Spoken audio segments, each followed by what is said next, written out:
next week. It's Monday now. So today is the first day after doing the daily videos, and I did my first editing jam session, which is either smart or dumb, to edit all the videos in one sitting, which I did not accomplish this weekend. It's a lot more work than I thought. But in doing that and watching myself for all those hours and watching Josue and do all these things, I now know how to do things better. And I'm watching the video, I'm like, man, we should have, or I should have, man, I would. That's the whole point. Improvements. Improvements. We're learning. So every week or so, you get feedback on yourself, so that you can make better videos. The biggest thing that aggravated me of all the videos is I can't keep my hand still. Apparently I hold the camera like this. You need a gimbal. That's ridiculous.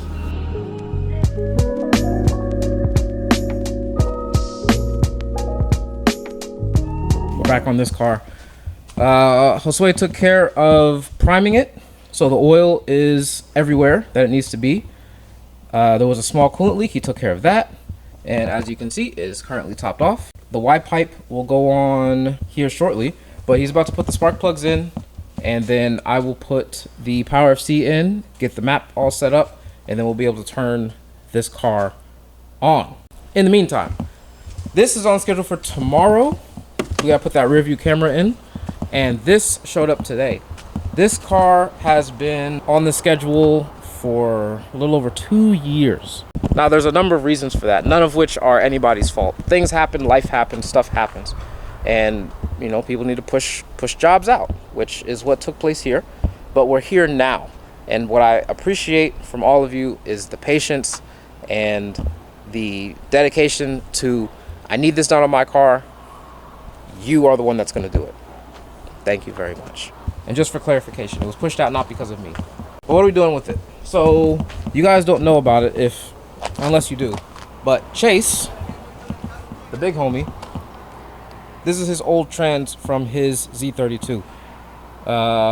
His car is a native auto TT, and this car is not. So what he wants to do is he wants to put this good auto TT trans in his NA setup. So he brought that along with a bunch of parts from Z1, of course, torque converter, flex plate, all that kind of stuff.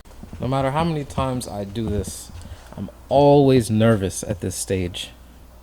So wideband's wired in, Power FC is in, base map is set up, double checked everything, triple checked everything, and then checked it all again. So now, oh, and long story, but it has a full tank of gas now.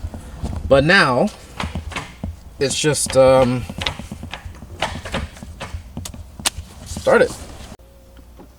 All right, here we go.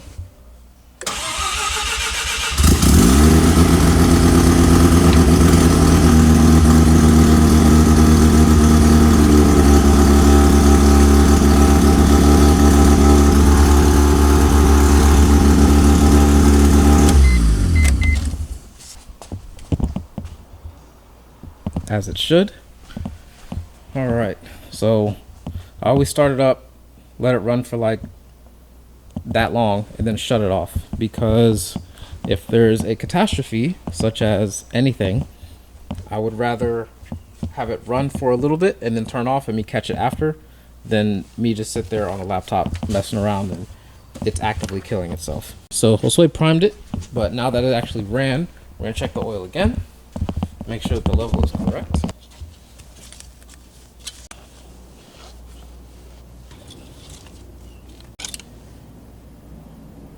And it is. So we'll also need to figure out why the idle was so high. It's probably just the idle adjust screw and all the other stuff. I don't think we missed any vacuum ports. What's important now is that it started, and now we're doing all the post-start things, such as finding out why it's idling so high, making sure there's no leaks, getting it to idle, making sure it revs, making sure nothing's on fire, all that, the normal stuff.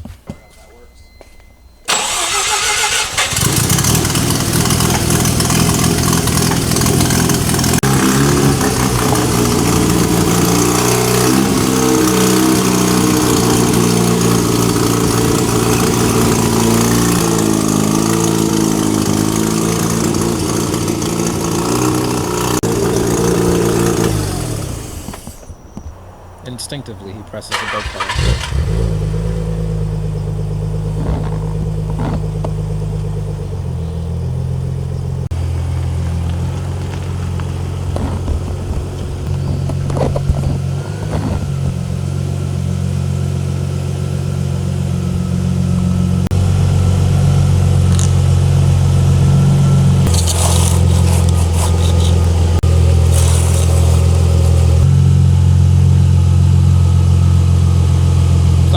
Neutral.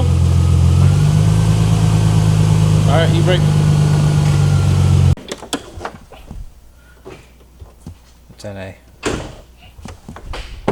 So the TT trans that we're gonna put in here, we have to make a drive shaft for it because this is an NA diff with the TT trans. NA and TT trans, whether auto or manual, both use different output shafts. TT is bigger. So you can't just put the thing in, you have to actually get one. And there's also a few other minor maintenance things that he wants done, but for the most part, it's just swapping the trans.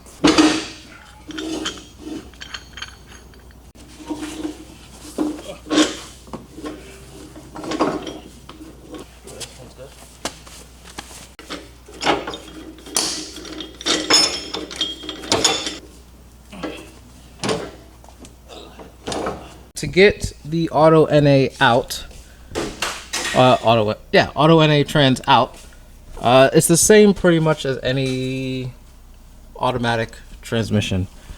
Flex plate, which has to be unbolted from behind these little plates here. Drain it, coolant lines, or oil lines I mean. Starter, exhaust, drive shaft, shifter. Drop it. Right? Yeah.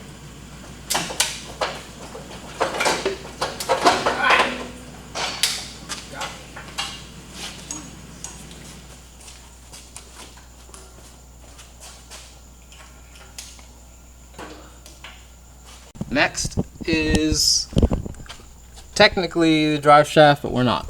Instead, we're going to focus on this front half. So this is as easy as it looks. One pin, and then there's like a stack of washers and things, and we just keep that together and disconnect that. That disconnects the whole trans from the shifter. Easy. It needs to be drained because there's a lot of oil in it. The lines need to be disconnected. The starter needs to come off, and then the harness needs to be pulled down, which extends all the way to the front of the car. Yeah, well, there's your leak there, homie. Now you know. A question it didn't even cross my mind to ask. What year is your Z? So this is a 96 plus. On the 96 cars, on the bell housing, because of, OBD2, there was a additional sensor added, a crank sensor. Pre-96 cars do not have this crank sensor. And no, you can't just drill the hole for one. The trans that he got from Chase is not compatible. And because of the NA and TT differences, and because of the pre and post 96 differences, we can't just make something work here. So we're gonna punch out on this job right now and stand by. He has all this information. He's probably like asleep or something right now because it is late for normal people anyway. And once we get an answer in the morning, we will know what we're going to do tomorrow. This car is all good, with the exception of the things that are not good, but we will address that at a later time. This car is as far as it's gonna go. That car is being filled in the interim, and this car is supposed to be on the schedule for tomorrow to install that rear view mirror. We'll see. Because also tomorrow we have an RX-8 that's supposed to be coming, and he may or may not need a clutch, so we have to deal with that too.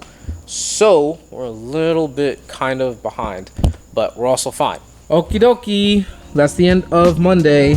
See you guys in the next one.